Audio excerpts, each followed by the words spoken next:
கொங்குநாடு மக்கள் தேசிய கட்சியின் சார்பாக ஊடக நண்பர்கள் அனைவருக்கும் எங்கள் வணக்கத்தை தெரிவித்துக் கொள்கிறோம். 2 நாட்களாக திராவிட முன்னேற்றக் கழகத்தின் தொகுதி பங்கீட்டு குழுவோடு நடத்திய பேச்சுவார்த்தையில் முடிவு எட்டப்பட்டிருக்கிறது. எங்களுக்கு ஒதுக்கப்பட்ட 2 தொகுதிகள் எந்த தொகுதிகள் என்பது இன்றைக்கு தொகுதி பங்கீட்டு குழுவோடு கையொப்பமிடப்பட்டிருக்கிறது. எந்த தொகுதிகள் என்பதை விரைவிலே திராவிட முன்னேற்றக் கழகத்தினுடைய தலைவர், தமிழ்நாட்டினுடைய முதலமைச்சர் அவர்கள் அறிவிப்பார். விரைவிலே எந்த தொகுதிகள் என்பது அனைவருக்கும் தெரிந்துவிடும். ஆனால் இந்த தேர்தலை பொறுத்தவரை எங்கள் கூட்டணி மிக வலிமையாக மிகப்பெரிய வெற்றியை பெறுவோம் என்பதிலே எந்த ஐயப்பாடும் இல்லை. எதிரிலே அதிமுக வெற்றி பெற முடியாது என்பதை புரிந்து கொண்டிருக்கிறார்கள். அதை புரிந்து கொண்டுதான் அவர்களுடைய கூட்டணி கட்சிக்கு கொடுக்கின்ற தொகுதிகள் எல்லாம் எப்படிப்பட்ட தொகுதிகளை கொடுத்திருக்கிறார்கள் என்பது உங்களுக்கெல்லாம் தெரியும். 2 நாட்களாக அதைத்தான் பேசிக் கொண்டிருக்கின்றோம். ஆனால் அவர்கள் தோல்வி என்பதை முடிவு செய்து விட்டார்கள் என்றுதான் நாம் புரிந்து கொள்ளுகின்றோம். இந்த தேர்தலை பொறுத்தவரை 5 ஆண்டுகளாக முதலமைச்சர் அவர்கள் தீட்டிய திட்டங்கள், மக்கள் அதனால் அடைந்த பயன்கள், இவையெல்லாம் சொல்லித்தான் நாங்கள் வாக்கு கேட்கப் போகிறோம். அடுத்தவர்களை குறை கூறி வாக்கு கேட்க வேண்டிய அவசியம் எங்களுக்கு கண்டிப்பாக இல்லை. இந்தியாவிலே டபுள் என்ஜின் என்று சொல்லப்படுகிற பல மாநிலங்கள், டபுள் என்ஜின் சர்க்கார் என்று பெருமை பேசப்படுகிற பல மாநிலங்களுடைய நிலைமை என்னவென்று எல்லோருக்குமே தெரியும்.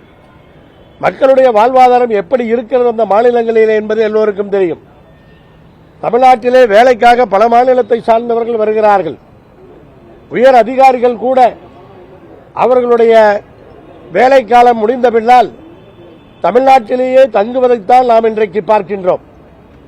ஏன் தமிழ்நாட்டினுடைய கவர்னர் அவர்கள் கூட, அதாவது வெயிலுக்கு போகும்போதுதான் நிழலின் அருமை தெரியுமாம், வெயில்ல போனாதான் நிழலின் அருமை தெரியும்.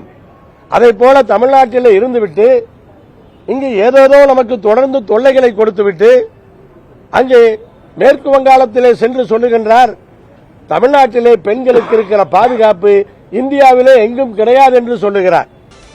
அந்த அளவுக்கு தமிழ்நாட்டினுடைய அந்த சிறப்புகளை அவர் அங்கே எடுத்து சொல்லுகிறார். ஆனால் இன்றைக்கு நான் சொன்னது போல டபுள் என்ஜின் சர்க்கார் இருக்கிற எந்த மாநிலத்திலும் வளர்ச்சிகள் வரவில்லை.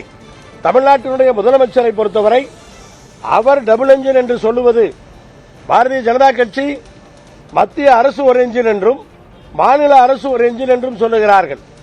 அதைத்தான் டபுள் என்ஜின் என்று சொல்லுகிறார்கள்.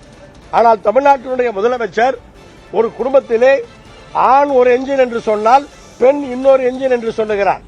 அதை வைத்துத்தான் பெண்களுக்கு ஆண்களுக்கு நிகரான வருமானத்தை உருவாக்கக்கூடிய வகையிலே பெண்களுக்கான திட்டங்களை இன்றைக்கு தீட்டி அவர்களை முன்னேற்றுகிற ஒரு தைரியம் வருகிற ஒரு தன்மானத்தோடு வாழுகிற ஒரு வாய்ப்பை உருவாக்கி, ஆண்கள் ஒரு என்ஜின் என்று சொன்னால் குடும்பத்திலே பெண் இன்னொரு என்ஜின், அப்படிப்பட்ட டபுள் என்ஜின் சர்க்கார் தான் தமிழகத்தில் இருக்கிறது.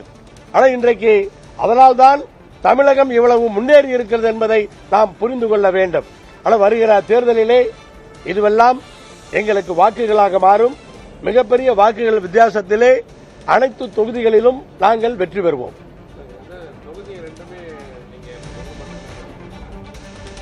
அதுல என்ன சந்தேகம்?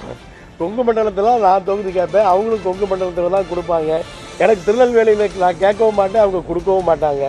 ஆனால் கொங்கு மண்டலத்தில் தான் 2 தொகுதிகளும். கொங்கு இளைஞர் பேரவை தனியருக்கு வந்துட்டு பேச்சுவார்த்தை கொடுக்கலான்னு போட்டு ஒரு எங்களை ஏமாற்றிட்டாங்க. அது கூட்டணிக்கு தலைமை ஏற்கிற கட்சி, அது அவங்க என்னன்னு நமக்கு தெரியாது இல்லையா? இன்னொரு கட்சியை பத்தி நம்ம எப்படி பேச முடியும்? நீங்க சொல்றத நான் கேட்டுக்கிறேன், அவ்வளவுதானே ஒழிய. நாங்கள் 5 தொகுதிகளை கேட்டிருந்தோம். அந்த 5லே 2 நாட்களாக பேச்சுவார்த்தை மூலமாக முடிவாக்கி இருக்கிறோம். இருவரும் ஒப்புக்கொண்டிருக்கிறோம். தொகுதி தலைவர் தான் அறிவிக்கணும், எல்லாத்துக்கும் சேர்ந்து அறிவிப்பாரா இருக்கும். அதனால அவங்க கையெழுத்து போட்டாச்சு, முடிவாயிருச்சு, இனி மாற போறதில்ல. அறிவிக்கிறப்ப மொத்தமா அறிவிப்பார். ஒரு தொகுதி நீங்க ஏற்கனவே நின்ன தொகுதி தானா? இல்ல அப்படியெல்லாம் போட்டெல்லாம் என்கிட்ட வாங்க முடியாது.